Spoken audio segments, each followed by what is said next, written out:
নারায়ণগঞ্জ জেলার ২৫০০ উপজেলার বালিয়াপাড়া জমিদার বাড়ি। একজন প্রজাবান্ধব ও সমাজসেবক জমিদার, তার গল্প আজ আমরা শুনব এবং জানার চেষ্টা করব এই জমিদার বাড়ির ইতিহাস। তার আগে যারা আমার ভ্রমণ পথিক চ্যানেলটি এখনও সাবস্ক্রাইব করেননি, বিশেষভাবে অনুরোধ করব চ্যানেলটি সাবস্ক্রাইব করার জন্য এবং পাশে থাকা বেল বাটনটি প্রেস করার। লাইক এবং কমেন্টস করবেন, শেয়ার করে বন্ধুদের দেখার সুযোগ করে দিবেন। তাহলে চলুন বন্ধুরা, আমরা ঘুরে আসি বালিয়াপাড়া জমিদার বাড়ি থেকে, মুকুন্দ মুরালির জমিদার বাড়ি।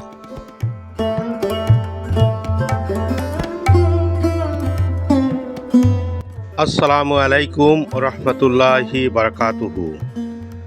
আজ আমরা জানব নারায়ণগঞ্জ জেলার ২৫০০ উপজেলার ব্রাহ্মণদী ইউনিয়নের বালিয়াপাড়া গ্রামে অবস্থিত মুকুন্দ মুরালির জমিদার বাড়ির ইতিহাস। আনুমানিক ১৯০০ শতকে জমিদার মুকুন্দ মুরালি এই জমিদার বাড়িটি নির্মাণ করেন। ৩ তলা বিশিষ্ট ইট, সুরকি এবং লোহার সমন্বয়ে এই জমিদার বাড়িটি নির্মাণ করা হয়েছে। এই জমিদার ছিলেন প্রজাবান্ধব এবং সমাজসেবক। উনি শুরুতেই অন্য একজন জমিদারের খাজনা আদায় করতেন।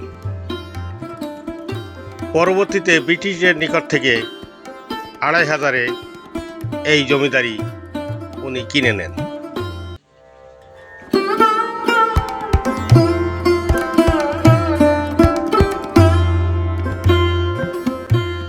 ভারতবর্ষ ভাগ হওয়ার পর উনি সকল সম্পত্তি বিক্রি করে ভারতে চলে যান, কিন্তু তার মেয়েকে নারায়ণগঞ্জে বিয়ে দেওয়ার কারণে এই জমিদার বাড়িটি বিক্রি করেন নাই।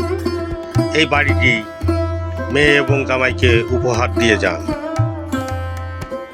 অযত্ন আর অবহেলায় পড়ে থাকায় এই বালিয়াপাড়া জমিদার বাড়িটি আজ ধ্বংসপ্রাপ্ত।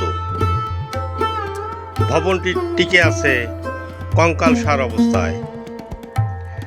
বাইরে থেকে ভবনটি দেখা গেলেও ভিতরে প্রবেশ করার কোনো সুযোগ নাই, কারণ দিনে দিনে এই ভবনের ছাদগুলো ভেঙে পড়েছে। দেওয়ালে বট আর পাকুড়ের মেলা। বট আর পাকুড় শিকড় গজিয়েছে অনেক বিশাল বিশাল। ছাদগুলো ভেঙে পড়েছে, সিঁড়িগুলো জরাজীর্ণ এবং ঝুঁকিপূর্ণ। আমরা ছাদে চলে এলাম, ছাদ দেখানোর চেষ্টা করছি। দেখুন কি অবস্থা ছাদের, খুব বিপজ্জনক এই ছাদ। তারপরেও চেষ্টা করছি আপনাদের দেখানোর। এই বাড়িটি ইংরেজি এল অক্ষরের মতো করে তৈরি করা, তবে ভিতরে রয়েছে আরেকটি প্রাসাদ। জমিদার মুকুন্দ মুরালি তার পরিবার নিয়ে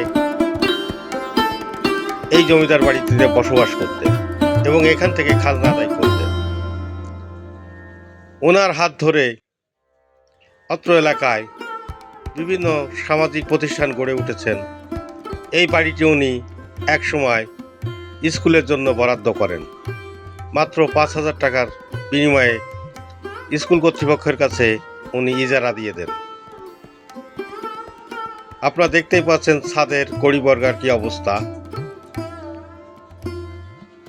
রুম আছে কিন্তু দরজা নাই, জানালা নাই, ইটগুলো খসে খসে পড়ছে, পলেস্টার খসে পড়েছে। মোগল স্থাপত্যে নির্মিত এই ভবনটি দেখতে অসাধারণ।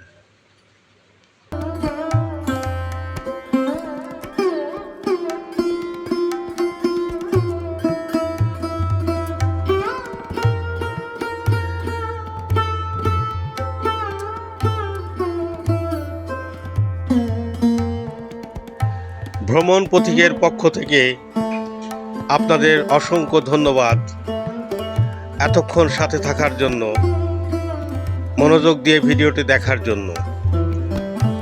সাবস্ক্রাইব করতে ভুল করবেন না, লাইক এবং কমেন্টস করবেন। আপনার একটি কমেন্টস আমাকে নতুন ভিডিও বানাতে উৎসাহিত করবে। আমার জন্য দোয়া করবেন। আপনাদের জন্য রইল দোয়া এবং ভালোবাসা।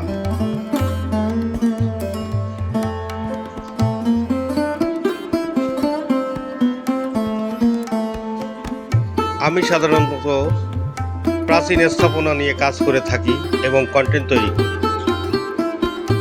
এই জমিদার বাড়িটি আপনার কেমন লেগেছে অবশ্যই কমেন্টস করে জানান। প্রাচীন এবং জরাজীর্ণ হওয়ার জন্য এই ভবনের উপরের দিকে আমি উঠতে পারিনি। দূর থেকে দেখানোর চেষ্টা করেছি। আপনারা সময় নিয়ে নারায়ণগঞ্জের আড়াইহাজারে চলে আসবেন এই মুকুন্দ মুরালির জমিদার বাড়িটি দেখতে।